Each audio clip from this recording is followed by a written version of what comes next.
नमस्कार, मैं हूं नीलू।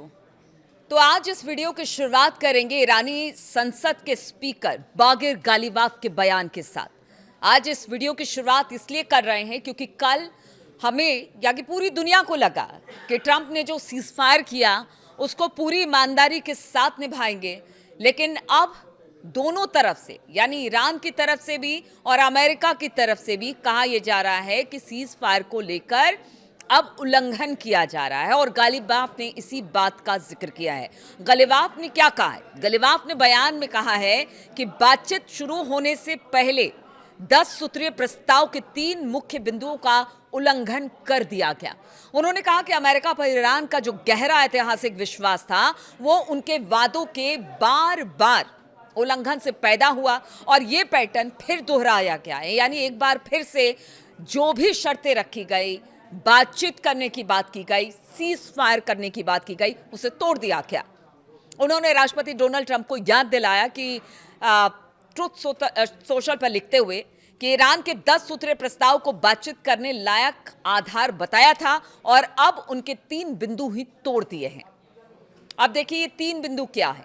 पहला, लेबनान में जिस तरह से हमला इजराइल ने किया है, नरसंहार इसे कहा जा रहा है। दूसरा, कि किस तरह से बताया ये जा रहा है कि जो कुछ ड्रोन्स देखे गए हैं ईरान के भीतर, उसको डिटेक्ट किया गया है। बताया जा रहा है कि ऐसा कैसे हो सकता है कि सीज फायर चल रहा हो और दुश्मन का ड्रोन ईरान के इलाके में हो। तो इस तरह की बातें गालिबाफ ने कही है। यानी 2-3 मुद्दों पर उन्होंने कहा कि अरे बातचीत तो बहुत दूर की बात है, जब बातचीत होगी तब होगी, लेकिन कम से कम सीज फायर आपने किया है हमारी शर्तों पर तो उसको मान तो लीजिए। लेकिन अब ऐसा नहीं हो रहा है, अब सीज फायर का उल्लंघन हो रहा है और इस बीच बताया जा रहा है कि स्ट्रेट ऑफ हॉर्मुज को बंद करने की बात ईरान ने कही है। उन्होंने कहा है कि हम नहीं खोलेंगे, जब आपने उल्लंघन किया तो हम पीछे कैसे रहे। तो अमेरिका और ईरान के बीच 2 हफ्ते के युद्ध विराम की घोषणा के बाद जब दुनिया पश्चिम एशिया में तनाव कम होने की उम्मीद कर रही थी, उसी दिन इजराइल ने लेबनान में अब तक का सबसे बड़ा हमला कर दिया। जी हां, इजरायली सेना ने 10 मिनट में 100 से ज्यादा हवाई हमले किए और इस ऑपरेशन में 50 से ज्यादा लड़ाकू विमानों ने हिस्सा लिया। और ये हमले लेबनान की राजधानी बेरूत, बेका घाटी और दक्षिणी लेबनान में किए गए, जिसमें रिहायशी इलाकों का खास तौर पर टारगेट किया गया, निशाना बनाया गया। अब ये सोचिए कि ईरान कह रहा है कि जब युद्ध विराम किया गया, हमारी शर्तों पर किया गया, तो उसमें जो पाकिस्तान प्रस्ताव लेकर आया था उसमें लेबनान भी शामिल था। कहा गया था लेबनान में भी सीज फायर होगा, लेकिन उसका उल्लंघन हुआ और उसके कुछ ही घंटों के बाद जबरदस्त बमबारी हुई, नरसंहार किया गया।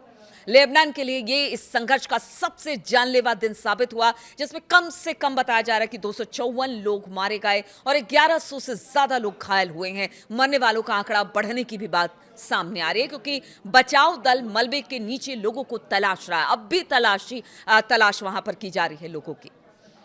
तो हवाई हमलों की इस लहर को लेबनान में युद्ध शुरू होने के बाद का अब तक का सबसे बड़ा हमला बताया जा रहा है। अब इसे क्या माने? हमला करते हैं, युद्ध शुरुआत करते हैं 2 देश यानी कि इजराइल और अमेरिका, और जब सीज फायर की बात करते हैं तो डोनाल्ड ट्रंप हाथ खड़े करके कहते हैं सीज फायर हमने किया था, नेतन्याहू ने नहीं, लेबनान का मोर्चा खुला रहेगा। अरे ये कैसा सीज फायर है जिसमें शर्तें मानते हैं और उसके बाद शर्तों से आप मुकर जाते हैं, और इसका असर पूरी दुनिया पर पड़ रहा है। कहा जा रहा है ये सीज फायर नहीं, ये साजिश है, ये साजिश है और इस साजिश का भुगतान पूरी दुनिया को करना पड़ेगा। ये लहर डोनाल्ड ट्रंप के ईरान के साथ युद्ध विराम की घोषणा के बाद शुरू हुई। लेबनान के राष्ट्रपति ने इसे नरसंहार कहा है। उन्होंने कहा कि आज इजराइल एक बार फिर अपनी आक्रामकता पर अड़ा दिखाई दिया और वो सभी मानवीय मूल्यों की सरेआम धज्जियां उड़ाते हुए और हालात को शांत करने तथा स्थिरता लाने के सभी प्रयासों को नजरअंदाज करता हुआ दिखाई दे रहा है। अपने शर्मनाक का रिकॉर्ड में एक और नरसंहार जोड़ रहा है इजराइल, और ये कहा है जोसेफ आउन ने, जो कि लेबनान के राष्ट्रपति हैं। लेबनान सीज फायर का हिस्सा नहीं है और इजराइल के प्रधानमंत्री बेंजामिन नेतन्याहू ने कल जिस तरह से ट्रंप ने सीज फायर की घोषणा की उसके बाद ही कह दिया कि हमारी तरफ से कोई युद्ध विराम नहीं है और हम इस युद्ध विराम को नहीं मानते। लेबनान के मोर्चे पर हम लगातार हमला करते रहेंगे और वो हमला कितना भीषण था कल सब ने देखा। इधर अगर लेबनान इसका हिस्सा नहीं है और हिजबुल्लाह के खिलाफ हमले जारी रहेंगे तो वो सब कुछ दिखा। ईरान ने साफ कहा कि लेबनान अलग नहीं है और ये जो संघर्ष विराम है वो बिना लेबनान के संभव है ही नहीं। तेहरान ने लेबनान पर इजरायली हमले को युद्ध विराम समझौते के लिए दिए गए उनके 10 पॉइंट का प्लान का उल्लंघन बताया, जैसा शुरुआत में भी गलीवाफ के बयान में मैंने आपको बताया, जिसमें लेबनान में भी हमले रोकने की बात कही गई थी, लेकिन इसे तोड़ दिया गया। ईरान की युद्ध विराम तोड़ने की धमकी अब हम आपको बता रहे हैं क्या दी है। जिस तरह से पीछे 3-4 पॉइंट्स या 3-4 बिंदुओं पर सहमति की बात हुई थी, उसके बाद सीज फायर किया गया था। अब ईरान कह रहा है कि जब इसका कोई मतलब नहीं है तो फिर हम इस पर क्यों कायम रहे, तो हम भी अब तोड़ देंगे जितने युद्ध विराम की शर्तें हम सब तोड़ देंगे। ईरान ने ऐसा कहा है। ईरान की सरकारी समाचार एजेंसी फॉक्स न्यूज ने कहा कि तेहरान ने हॉर्मुज जलडमरू मध्य यानी स्ट्रेट ऑफ हॉर्मुज को बंद कर दिया है। लेबनान में हिजबुल्लाह के ठिकानों पर हमले को लेकर युद्ध विराम का उल्लंघन बताया है और उन्होंने कहा है कि अगर इसी तरह से जारी रहा तो फिर हम इजराइल पर भी हमला करेंगे और हमला हो रहा है। ईरान की तस्नीम न्यूज एजेंसी ने तेहरान की चेतावनी के बारे में बताया कि अगर इजराइल लेबनान पर हमले जारी रखता है तो फिर ईरान युद्ध विराम से पीछे हो जाएगा।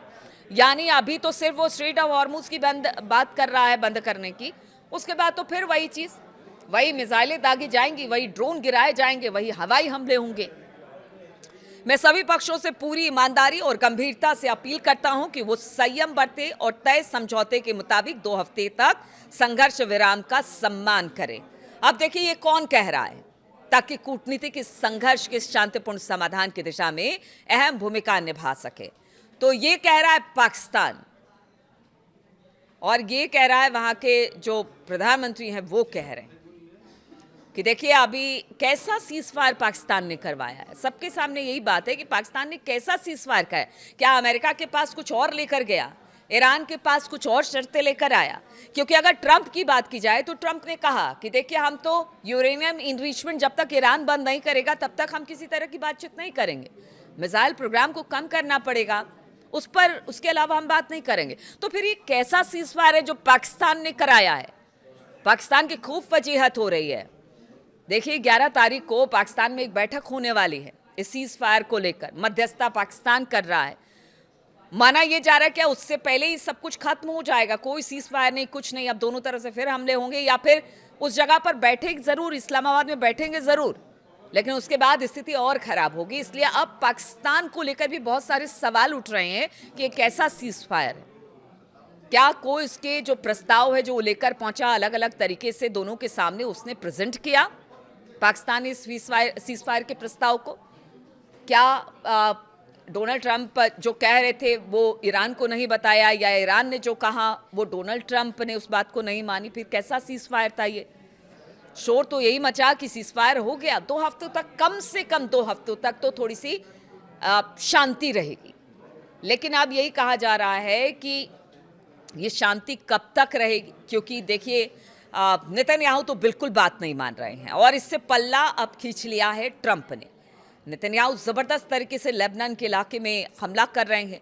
ईरानी संसद के स्पीकर बागेर गालिबाफ का जो बयान है वो जिस तरह से उन्होंने कहा है कि अगर वो सीज फायर तोड़ते हैं तो फिर हम भी सीज फायर तोड़ देंगे। तो क्या ये सीज फायर एक साजिश है?